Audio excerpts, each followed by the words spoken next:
introducing you first.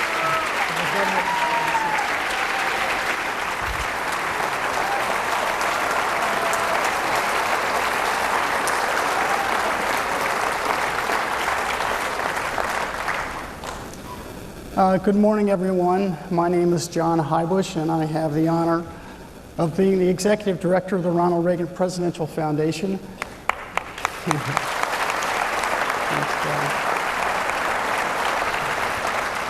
Thank you all so much for joining us this morning.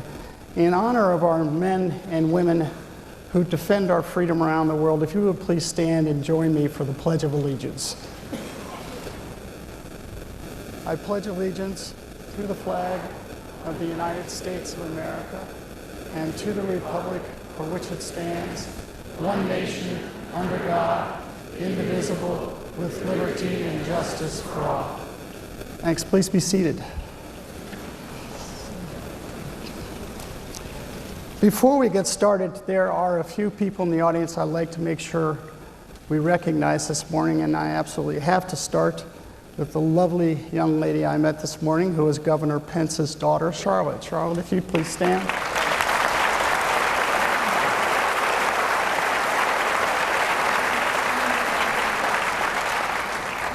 From the Reagan Foundation and Institute's Board of Trustees, we have Governor Pete Wilson and his lovely wife, Gail. Pete and Gail.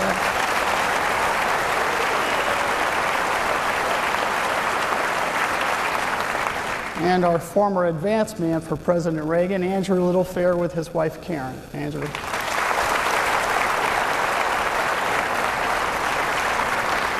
We will not forget our former congressman and his wife, Elton and Janice Gallagher. Great to have you here.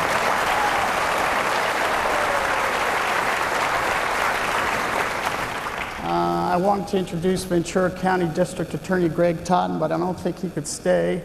But he brought along with him, I think, Ventura County Supervisor Peter Foy. There's Peter.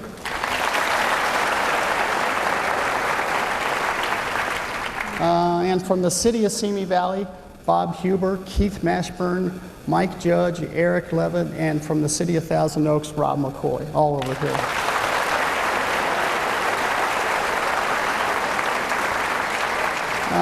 Last but not least, Director of the Reagan Library, Duke Blackburn. Duke, I know you're there.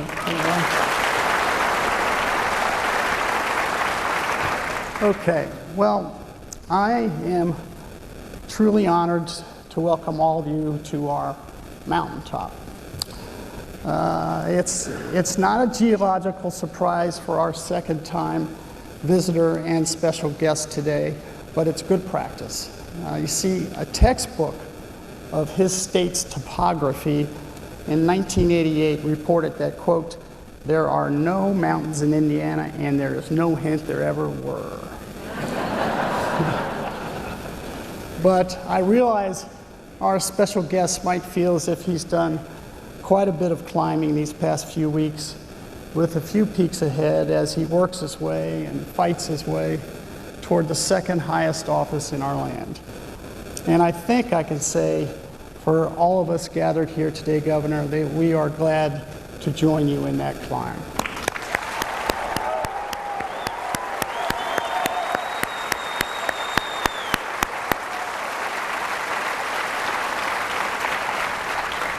If I might, some sage advice from President Reagan, who often paraphrased Psalms when he said, quote, "I look to the hills from whence cometh my strength." Well, all climbing aside, I can say I am sure President Reagan would have felt an immediate kinship with our guest. After all, knowing that he grew up just one state west of the Wabash River. He was proudly acquainted with Hoosier hysteria and commented that in Indiana, quote, "Babies are not born with silver spoons in their mouths. They come equipped with basketballs and high-top sneakers." Well, while Indiana may be considered the capital of American basketball, it doesn't take long to realize that it's also the breeding ground for fine character. In the words of Hoosier poet James Whitcomb Riley, there are, quote, "the good old-fashioned people, the hale, hard-working people." And to that end, in 1947, the General Assembly of Indiana adopted a resolution, you gotta love this, quote, serving notice on Congress of the United States that the people of Indiana are fed up with subsidies, doles, and paternalism benevolently described as federal grants in aid.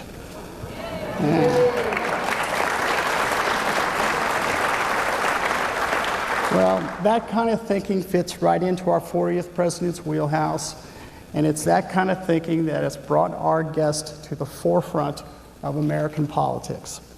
But like Ronald Reagan, I was interested to learn Governor Pence, too, is a recovering Democrat who crossed to the right side of the road after voting for Jimmy Carter in 1980.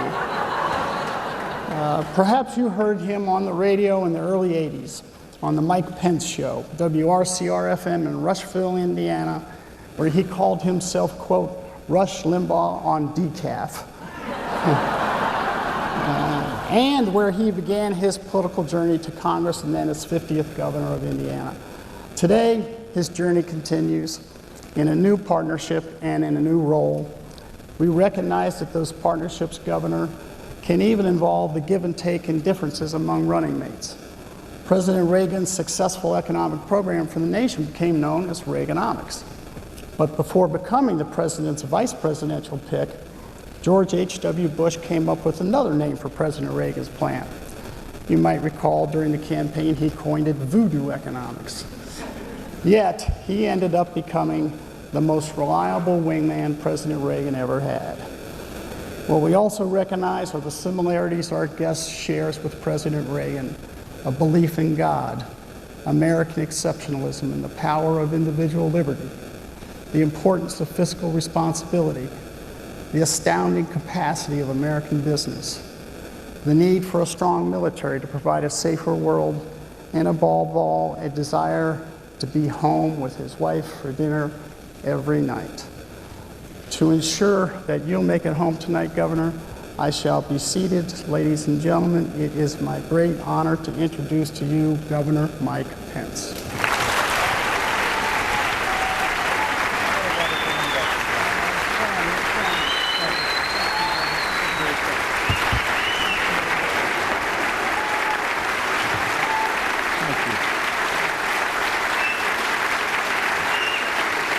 Thank you.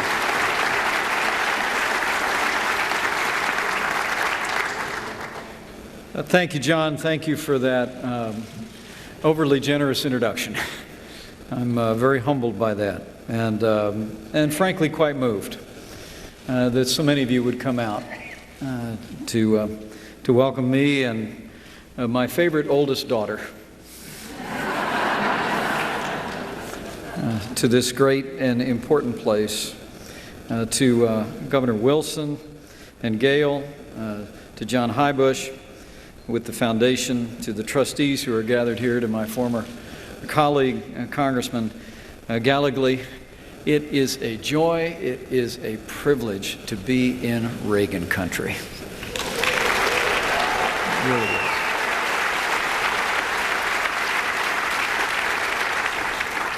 I'm grateful that so many of you would come out, particularly some of the young people who are here from local schools. And I've just in the last few months gotten used to bigger crowds.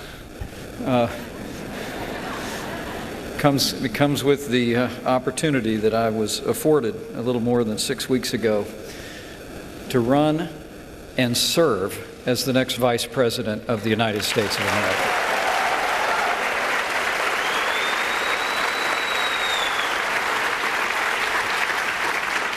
John, things have changed for me a little bit. It wasn't too long ago I was running up to an event in Rushville, Indiana, and the fellow who'd organized it had it in the local school auditorium, and I was a little bit late, as I was a little today. And I was racing past him, and there were just 3 people on the front row. And I said to him, did you see there's just 3 people in there for my speech? And he said, yes, sir, I saw that. And I said, well, didn't you tell him I was the speaker? And he said, no, sir, but I'm going to find out who did. So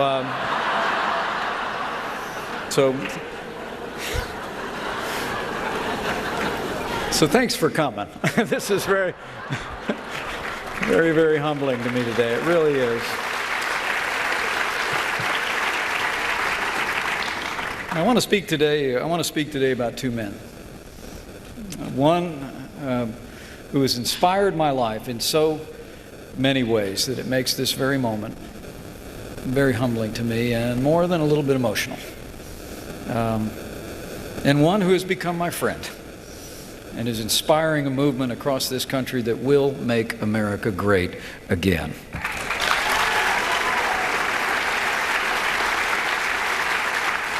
But before I do that, let me just express a word of appreciation to all of you who have supported this extraordinary place, all that you do to support the Reagan Library, the memory of this good man and this extraordinary couple and this family.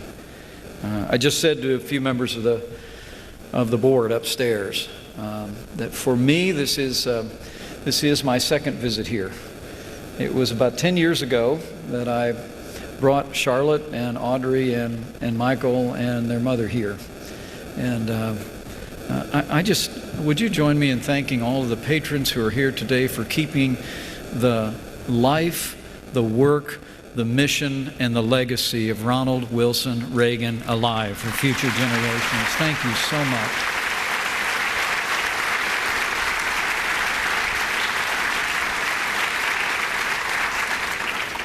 The hospitality here has been overwhelming, and I really do want to begin. I like to open the old book every morning, and one of my favorite verses is that if you owe debts, pay debts. If honor, then honor. If respect, then respect. And more than anything else, I'm here today, first, to pay a debt of honor and a debt of gratitude to someone whose example, whose eloquence, whose broad-shouldered leadership in so many ways has inspired my small life and will continue to inspire whatever contributions I'm able to make into the life of this nation. We came here because I wanted my children to get a better look at this man who is now a part of history.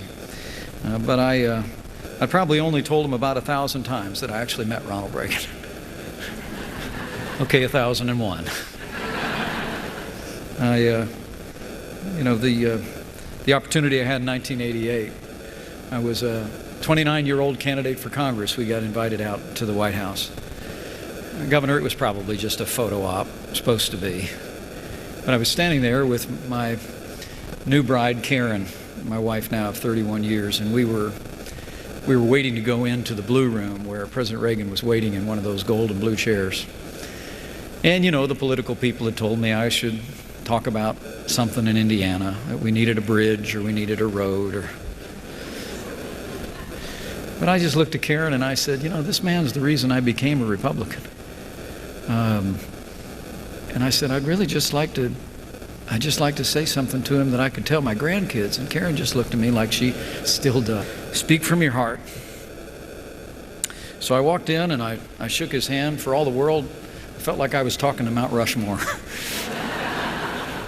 But he set me at ease, I guess like he always did. And he sat down and he said, Mike, so how's the campaign going? And I said, well, Mr. President, I have something I'd really like to just tell you. And he said, well, go ahead. And I said, I just want to thank you. I said, I want to thank you for everything you've done to inspire my generation to believe in this country again.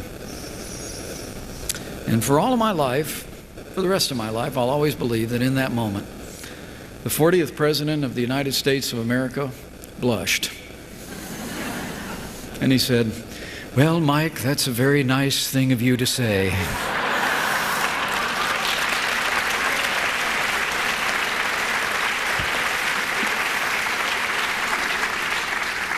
It was an incredible moment for me because in that moment I saw real humility. And before I leave you today, I'll share what the rest of the conversation taught me.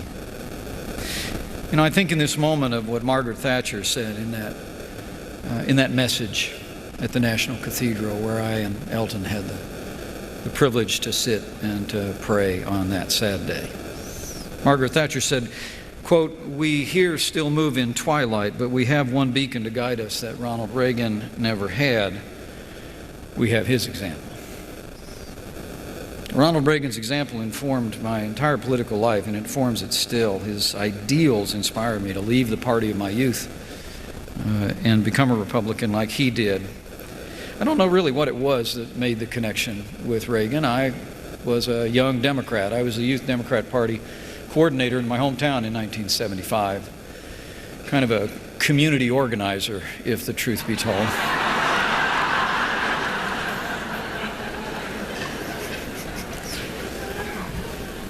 But there was something about the man. You know, my grandfather immigrated from Ireland. I was named after him. And I don't know if it was the fact that he was an unambiguous Irishman, his Midwestern roots, but he inspired me. I started my career like he did in radio. I worked in radio in the state of Indiana.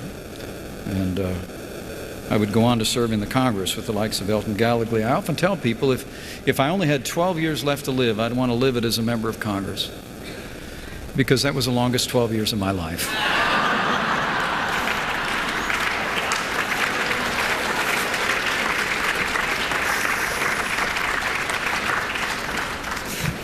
The truth is, it was a great privilege to represent Indiana and to fight for the very things. I felt like I was kind of a late arrival to the Reagan Revolution on Capitol Hill. I'd run in 1988, but I wasn't elected to Congress for another 12 years. But when I got there, I met up with other Reaganites like Elton Gallagher, and we worked shoulder to shoulder for all the principles of the Reagan Revolution: a strong military, less government, less taxes, less regulation, and traditional moral values. And it was my great honor to advocate those things. But I'll also tell you, as governor of Indiana, he inspired me. When I became governor of the great state of Indiana, I made a deeper study of California's history.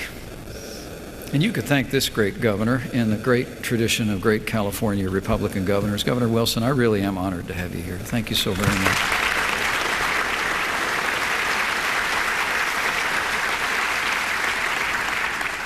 But I looked at Ronald Reagan's season as governor, and I saw his commitment to pro-growth policies, to lower taxes, to education reform, and I saw him as a solutions conservative.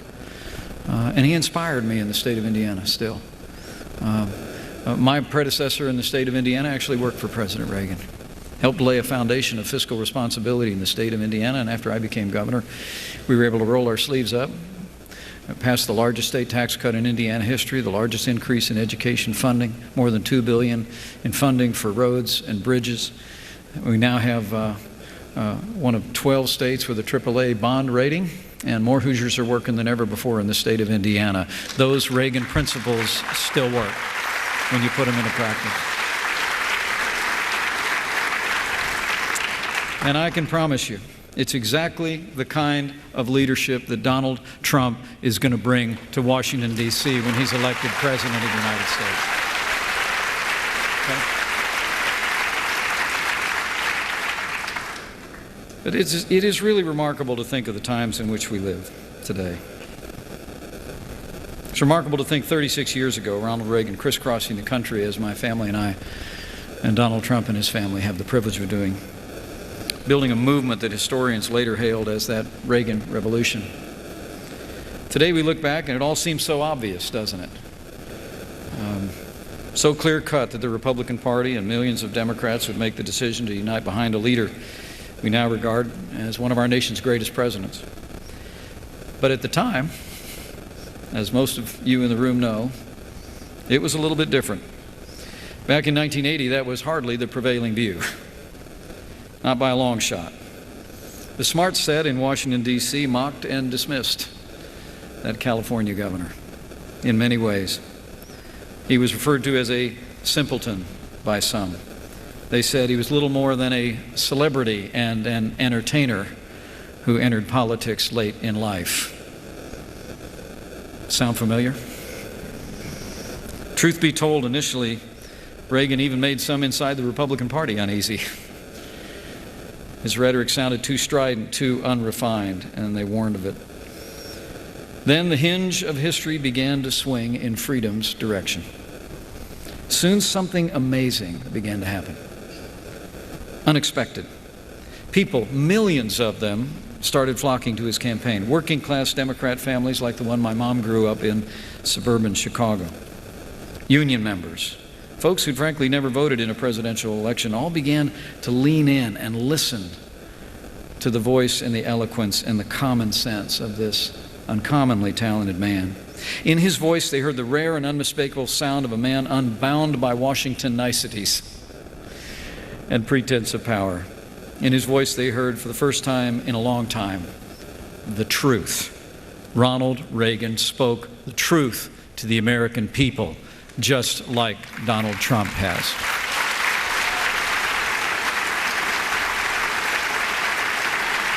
You know, now that's no small thing. I think honesty is the axis on which leadership spins. When you respect somebody, you tell them the truth, even when it's hard, especially when it's hard. Ronald Reagan's beliefs were straightforward. They were unchanging, and they were American as the wide plains of the Midwest, where he and I both grew up. Placed his faith in a loving God, the goodness of this country, and the collective wisdom of the American people. In so doing, he set out to change a nation, and Ronald Reagan changed the world. It's extraordinary to think. It truly is. So how did he do it? Well, like my running mate, I'd say first and foremost, Ronald Reagan knew his own mind. And he had the courage and the convictions to know what he was for and know what he was prepared to fight against.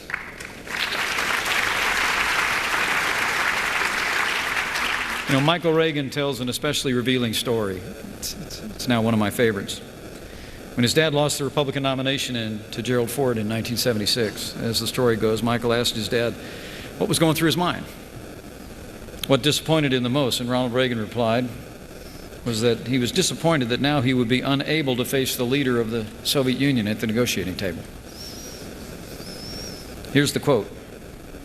My dad said to me, Michael, I want to sit down with President Brezhnev. I was going to allow him to choose the place, even allow him to choose the room, choose the table, choose the chairs. I wanted to sit there and listen to him tell me everything the United States was going to have to get up just to get along with the Soviets.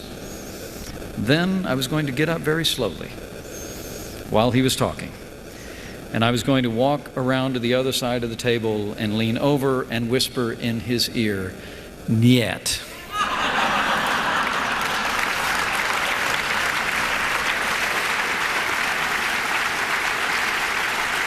Isn't that great? Man knew his own mind, and he had the courage of his convictions. You know, today we're no longer called upon to say no or "niet" to a Soviet Union, but I believe we as Americans are called upon to start saying no again all the same. I think it's a time when we should say no to weakened American leadership on the world stage that apologizes to our enemies and abandons our friends.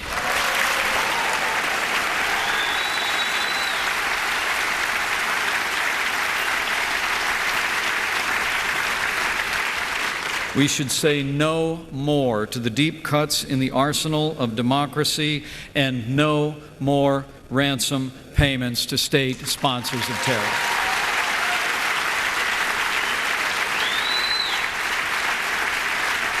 And we should say no to a sputtering economy that's pushed millions of Americans out of the labor force, made those who were fortunate enough to have jobs to make do with less and less, and we should say no to anyone who says that the American dream is dead for the future of this country.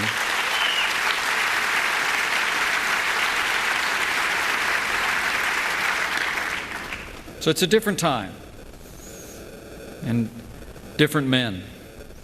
But I want to tell you that Donald Trump's heart, and at the very heart of Donald Trump's campaign for president, is the same impatience, the same dissatisfaction with the status quo.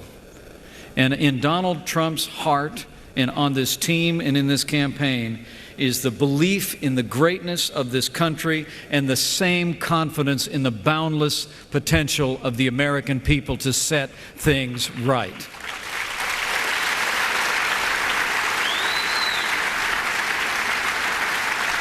You know, Ronald Reagan was an actor from a small town in the Midwest, and Donald Trump is a builder from the Empire State.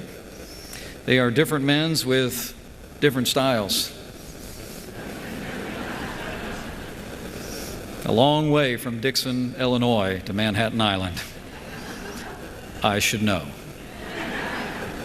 But I will tell you, knowing my running mate, having come to know him on a personal level, I truly do believe, and I'm here to say, that there are fundamental similarities between these two men that bear reflection for all of us who want to meet this moment in the history of our nation with the same broad-shouldered leadership and common-sense conservative principles that Ronald Reagan advanced. Their honesty and toughness, and a belief in the time-honored principles that have always made America great and strong. You know, Americans know deep down in their hearts during every election, politicians pile up mountains of policies and plans, but those promises oftentimes mean nothing when they come from a dishonest candidate. The reason Reagan's bluntness ushered in a Republican landslide, I believe, is fairly simple. He meant it, and so does Donald Trump.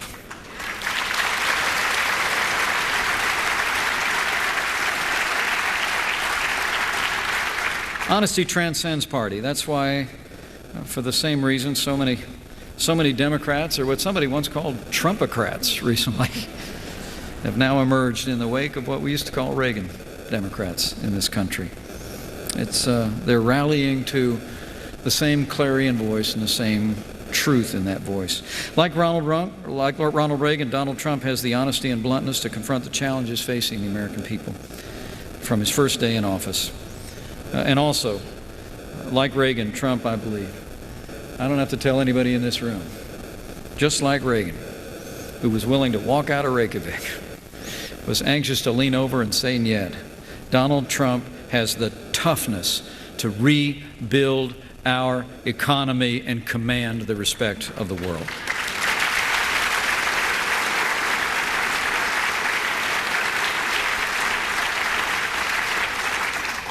Truth and toughness are but the common denominators between these two uncommonly strong leaders. And I think those are qualities that explain why so many blue-collar Democrats and independents across the country, as well as millions of Republicans, are joining this movement. It's one of the things Donald Trump tells me most often, like when we were at the Canfield, Ohio Fair just the other day. We were on our way to the fairgrounds, and it was Labor Day. And we thought stopping by a fairgrounds would be a good thing. Now, I told Donald in the car that now you're in my strike zone, right? I mean, I know county fairs. All right? Livestock barn, get a corn dog, a lemon shake-up, and you're there. So I was briefing him on that on the way to the fairgrounds. The only thing is, when you go to the fair with Donald Trump, it's a little bit different. We arrived, and you can go look at the pictures, I won't exaggerate. We arrived on the fairgrounds, and the streets into the fairgrounds were lined 10 deep, 20 deep, 30 deep. There was no event there. People just heard that this good man, our nominee for president, would be there at the Canfield Fair. And before we would leave and we would stand on the railing of our car, both of us waving to the crowd that was as far as the eye could see, we were told that there were 50,000 people that came out to that county fairgrounds because they believe we can make America great again.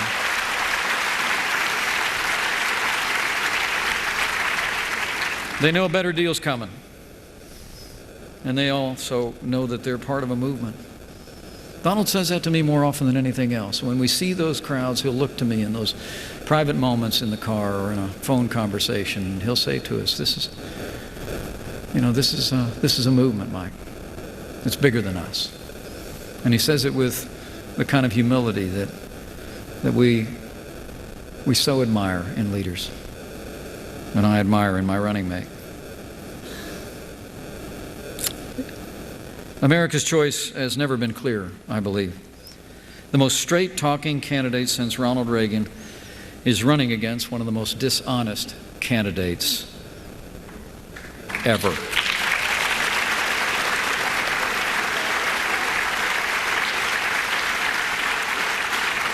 But let me say, as I stand in this hallowed place, the American people picked a bold truth teller in 1980, and I know they're going to elect a bold truth teller in 2016.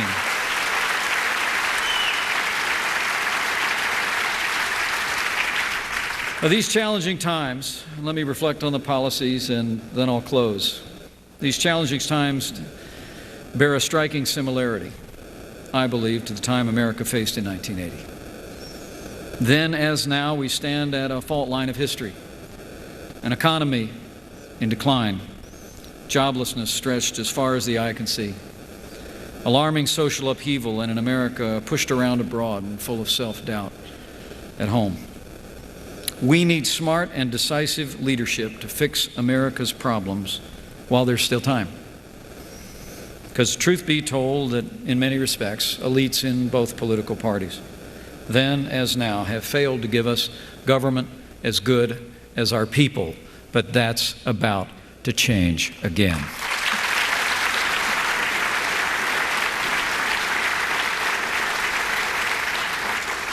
So how will it change? Well, everything begins with security. Americans of every background recognize the common dangers that we all face. This week it will be 15 years since 9/11. It's hard to believe. The threats and dangers have not receded. In fact, as you learned in shocking and heartbreaking tragedy here in California, they are closer and more serious than ever before. During a Trump presidency, I can assure you, we will restore the arsenal of democracy. We will restore the alliances that keep us strong and secure. And we will have a commander-in-chief, as you heard last night and heard yesterday, who will take those resources and those new alliances, and we will hunt down and destroy those who threaten our people and inspire those who would bring us harm.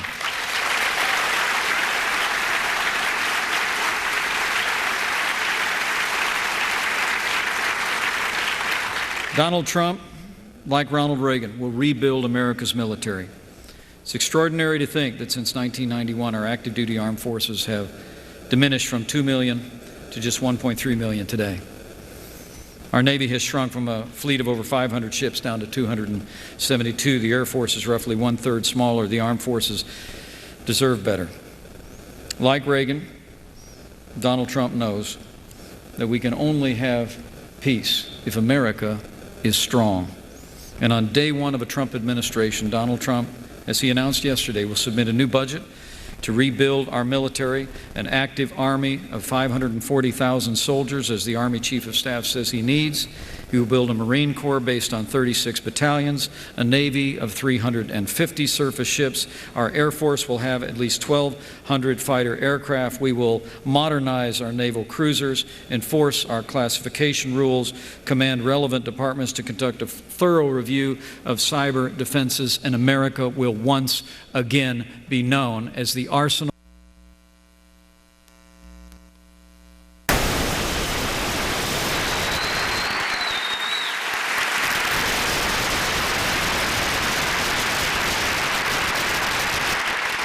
as the proud father of a United States Marine.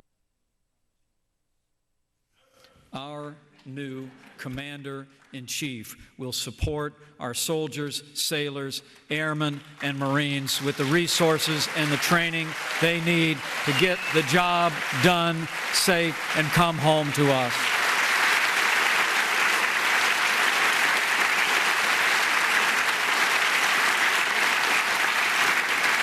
That's probably why so many military families are supporting this campaign. It's probably why so many veterans make their way to Trump-Pence rallies around the United States. In fact, could I just ask any men and women who've worn the uniform of the United States of America, could you stand, or if you're able, or raise your hand and just allow us to show one more installment of appreciation?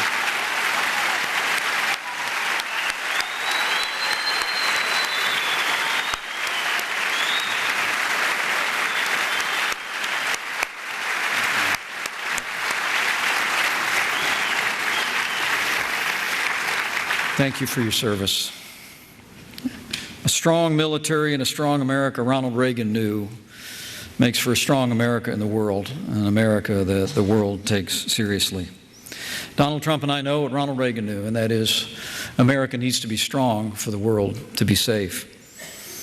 Foreign policy record of this administration has weakened America's place in the world. It's extraordinary to think of the policies of this administration and of Secretary of State Hillary Clinton. To take a picture of the Middle East from the day they took office and look at a map of the Middle East today, it almost doesn't look like the same place.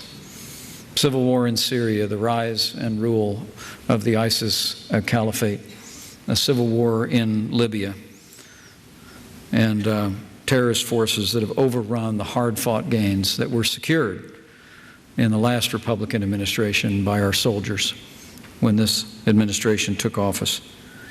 Iraq, Libya, the wider Middle East, the rise of greater and more emboldened Russia, a more emboldened China, its activities in the South China Sea, Russia's interventions in Ukraine. It all has a vague familiarity to it from those days in the 1970s. Then, as now, there were examples of monumental bad judgment. And also, there were examples that demonstrated that truth of history that Reagan knew, that Donald Trump knows, that weakness arouses evil. And weak foreign policy by the United States of America emboldens our enemies, abandons our friends, and those days are over, starting November the 8th.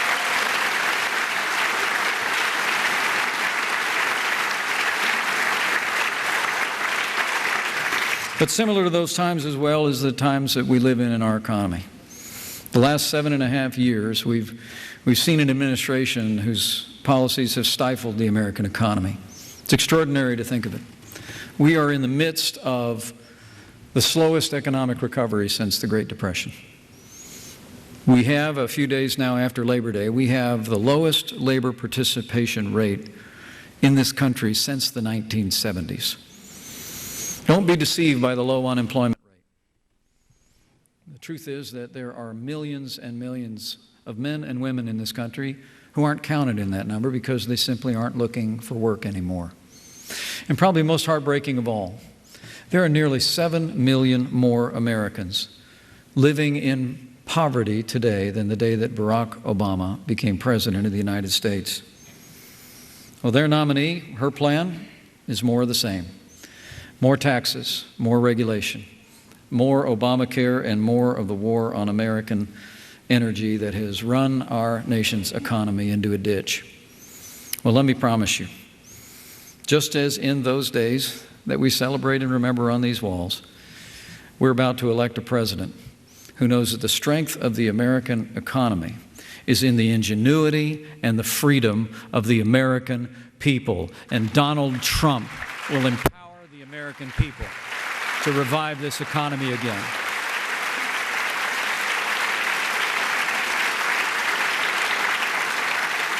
Donald Trump at the Detroit Economic Club, a place that Ronald Reagan used to like to speak, laid out a plan to revive our economy on those time-honored practices and principles. I always like to say conservative ideas work every time you try them.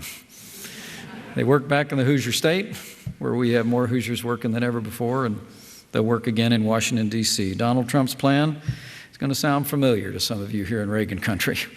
We're going to lower marginal rates on every American. We're going to end death taxes once and for all. We're going to lower the corporate tax rate so American businesses can compete with businesses around the world and keep jobs here. Reagan also knew what Donald Trump knows, and that is regulation is a form of taxation. So on day one, Donald Trump will do what we did in the Hoosier State. He's going to sign a moratorium on any new federal regulation, and he's going to repeal every single one of Barack Obama's job-killing executive orders.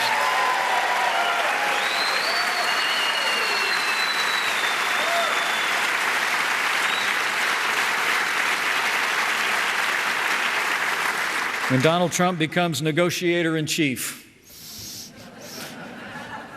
we're also going to have trade deals that work for American workers. We're going to make sure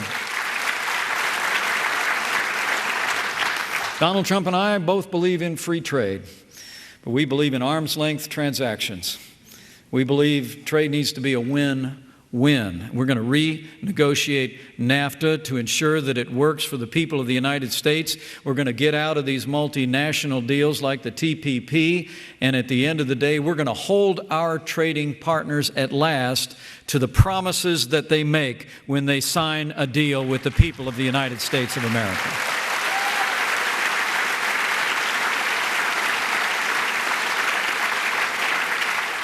And lastly, the fact that we're running against someone who actually boasted.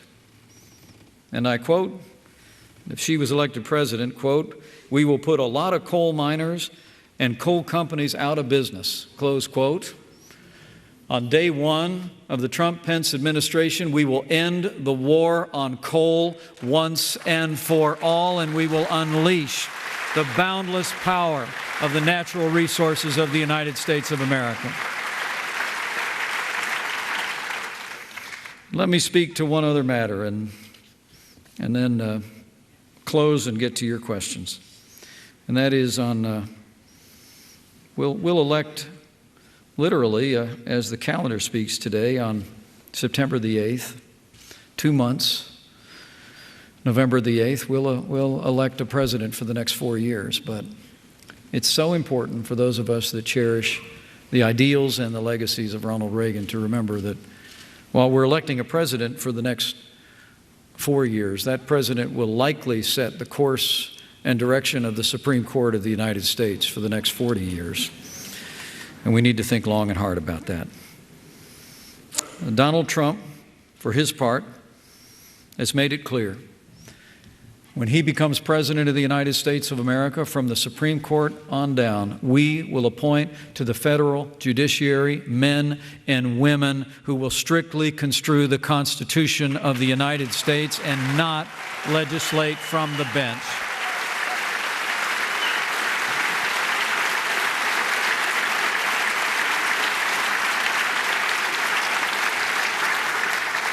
Ronald Reagan said it so well.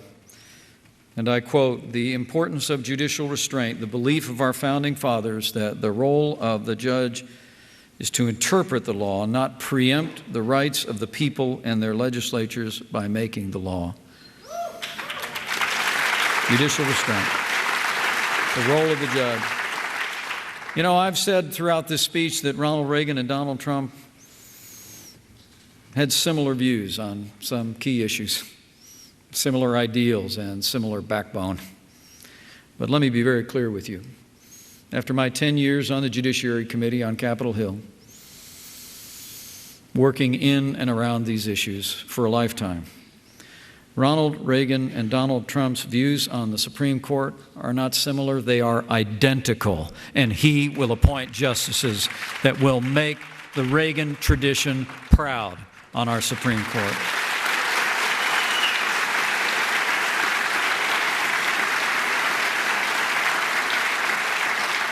And finally, one last point. You know, for too many in Washington,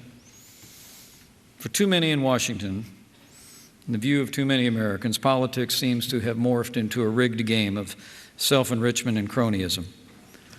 One great Democrat that I'm pretty sure Ronald Reagan admired, Harry Truman, put it this way, quote, "No young man should go into politics if he wants to get rich." Truman said, quote, "An honest public servant can't become rich in politics," close quote.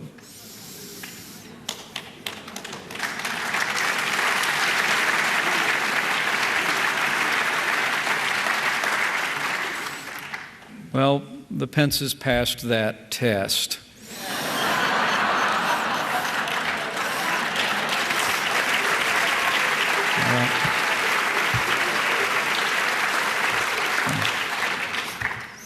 Yet what do we see today?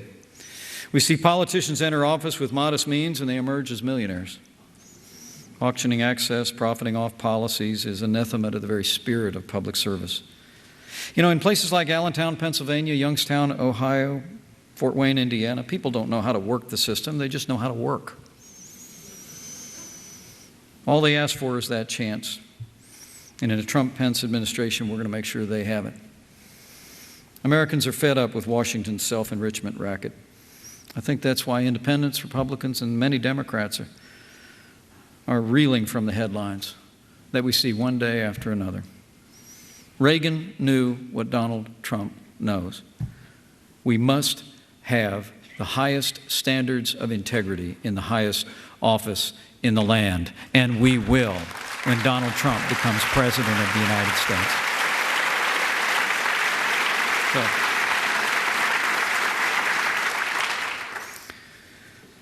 1980, 2016. Two different men, two different times, but so much seems familiar, does it not? The challenges that we face, the opportunity that we have. I cracked open that old book this morning, and I happened to land in Ecclesiastes that said millennia ago that there's nothing new under the sun. What has been will be again. What has been done will be done again. Boy, I sure hope so.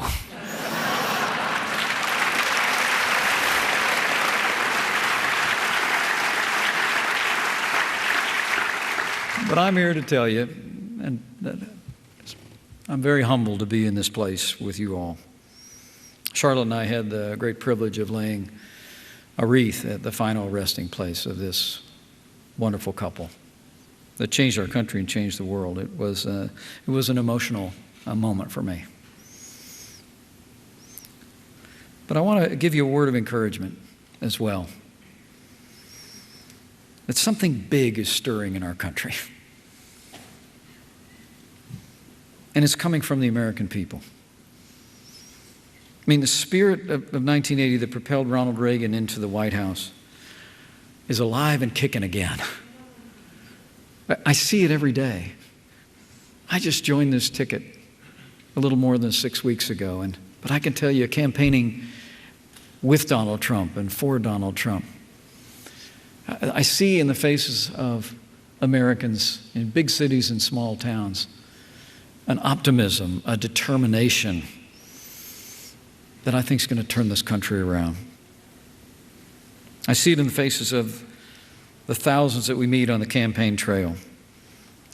People failed by an out-of-touch Washington elite. And I had a woman walk up to me just the other day, and she just said to me, "Thank you for running with Donald Trump.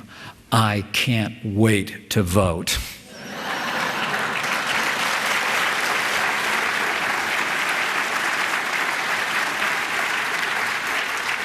It's 61 days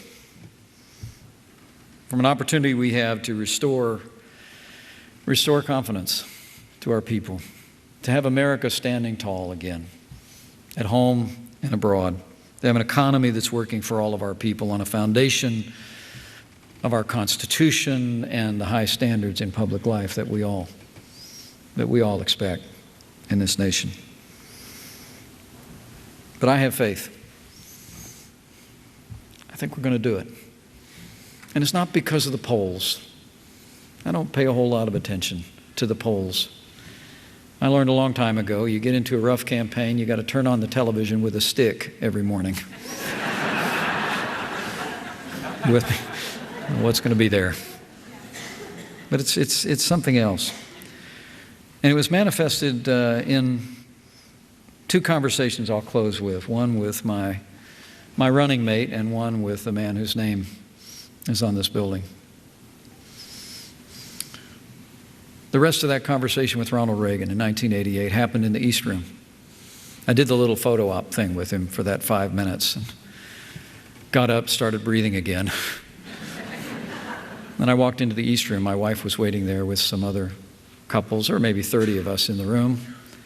We were just to hold there and wait till the president departed. But he all of a sudden burst into the room. You might remember those days. He actually, I think, said, "I heard there was some ladies in here, and I wanted to meet you all." Well, there was a great moment where my wife got to ask him a question. He got a few questions. He took a few questions from that little podium in the East Room. And Several people asked about policies and important things. My wife raised her hand and said, "Where's Nancy?" And he really melted. Made a point to reach way over and shake her hand before he left the room. But he said something that day that I'll just never forget. So I guess a couple other people must have said to him what I'd said when I told him that I wanted to thank him for what he'd done for the country. Because before he left, he said, several of you made a point to thank me for what I'd done for this country for the last 8 years. It was August 1988. America had come roaring back. The Soviet Union was back on its heels. We were standing tall again at home and abroad. He said, several of you have thanked me for what I did for this country. And then he said, I want you to know I don't think I did anything for this country. He said, I think the American people decided to right the ship. And I was just the captain they put on the bridge when they did it.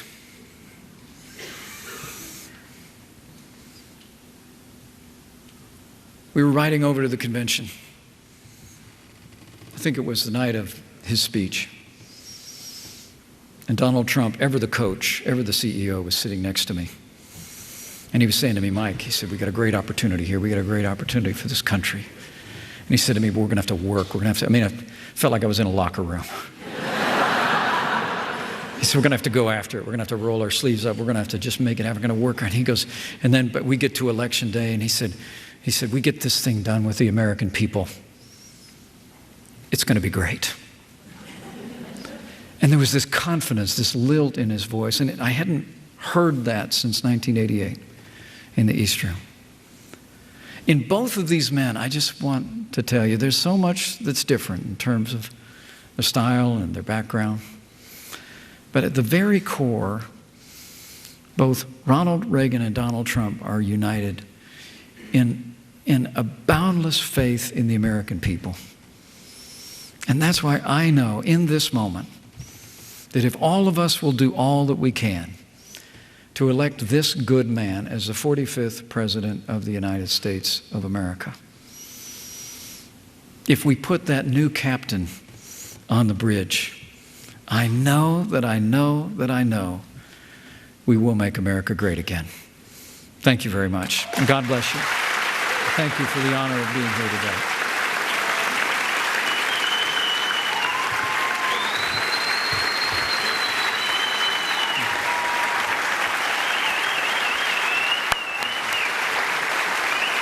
One question? Sure.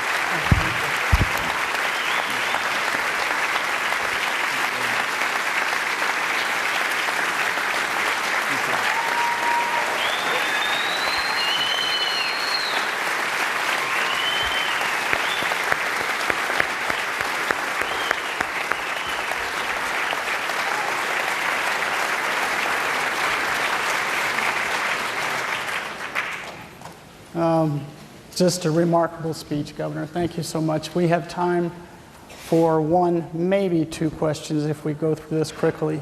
And, all right, we'll do two. No, that's fine, please, Governor. Some people were nice enough as they came through to write questions down, and so we've got a whole stack here, which we'll do the top two. The first, Governor, is would you propose a law or a rule that would prevent influence selling by anyone in government so a Clinton Foundation type fiasco does not happen again? Well, Donald Trump has already laid out policies and plans, and will continue to lay out those plans with regard to individuals and their ability to advocate for foreign interests. I think it's one of the things that's so troubling about what we see unfurling and becoming more and more public every day, is that we're talking about, in large part, foreign contributors to the Clinton Foundation. Now remember, and there's some school kids here, foreign interests and foreign contributors cannot participate in American politics under our law. And so the fact that there was a vehicle, while she was Secretary of State, for foreign companies and foreign interests and foreign individuals to donate to the Clinton Foundation, I think should be deeply troubling to every American. And then, thanks to the Associated Press, we found that more than half of the private meetings that the Secretary of State granted during her tenure as Secretary of State, 85 of the nearly more than 150 meetings were extended to people that had given millions of dollars to the Clinton Foundation, and in many cases foreign contributors. Senator Richard Lugar, who is an icon in Indiana and a man of enormous integrity, actually warned Secretary Clinton of this issue during her confirmation hearings and warned her against the interest that foreign companies and foreign individuals would have in contributing and seeking access and even favors through the Clinton Foundation. And I can just promise you, the days of the pay-to-play politics in Washington, D.C. are over the day that Donald Trump becomes president of the United States. Okay?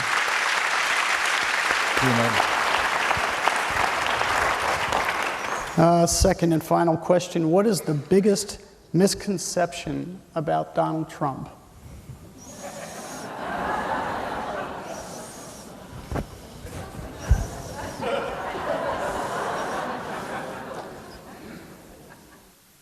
Someone came up to me the other day and they said, I've known Donald Trump for a long time and I really like him. And I said, I haven't known him very long at all. And I really like him. You know, we've had a chance to get to know the Trump family. Our family did. Even before this opportunity was extended to me, when they were considering a number of highly qualified men and women for this position, they graciously invited us to come and spend a weekend with them. Because we tend to make decisions as a family, as the Pence family, and the Trumps are the same way. I mean, to know Donald Trump is to know very, very quickly. He loves his family, and he loves this country.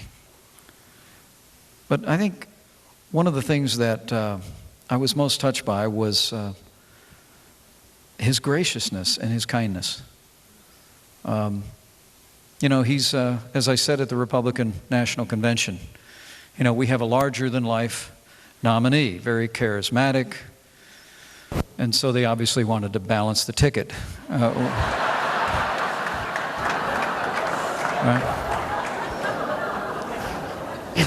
But when we came out, Charlotte was with Karen and me when we went out and spent the weekend with them, and what we found is all of that energy is there in person. What you see is what you get with Donald Trump. I'll never forget my daughter said this. She might be mad if I quote her. But we got on the plane after we'd spent a whole weekend with him, and my daughter said, well, he was Trump the whole weekend, but he's so nice. You like that? Is that all right?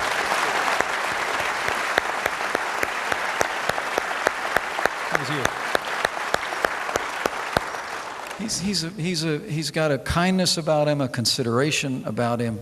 The ground is level around Donald Trump. I mean, here's a man who's built buildings to the sky in the world's largest city, and yet he's as comfortable talking to the bricklayer and the groundskeeper and the elevator operator as he is talking to the people that keep the books and run the executive offices. I think it comes, I'll close with this. I think it comes from an upbringing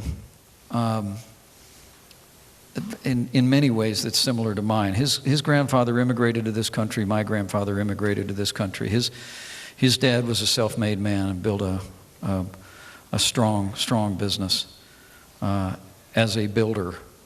My dad, married my mom, took her down to a cornfield in southern Indiana and started running gas stations, and that's where I showed up, right? Donald Trump and I both were raised to believe that to whom much is given, much will be required. And so the kid from Queens decided to go to Manhattan Island and build on what his father and his grandfather had built. For me, it was a calling into public service. I always tell people, but for a whole lot of zeros, he and I have an awful lot in common. We really do.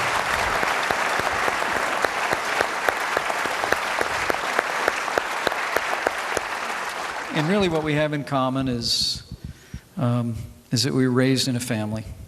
Raised in a family with a foundation of faith. We were raised to treat people the way we want to be treated. And we were raised to believe in the American dream. I mean, I'll leave you with that because of this very, very special place that we're at. I really do think you could boil everything down that Ronald Reagan ever said, and I've read a lot of it. I'm a Reagan conservative. I am. But at its very core, what you had in Ronald Reagan, God rest his soul, and what you have in Donald Trump are two men who fundamentally were raised to believe in the American dream, and they spent their whole life living it, and they spent their life defending it. And that's what's most in common between the two. So let me thank you all. John, thank you so much for the Reagan Library. Again, to the patrons who are here, to members of the board, to the governor and others, to Congressman Gallagher, my friend, thank you for all you are doing to continue to keep alive the life, the work, and the ongoing mission of Ronald Reagan. Let me promise you that come November the 8th, you will see the Reagan Revolution lives on. Thank you very much, and God bless you.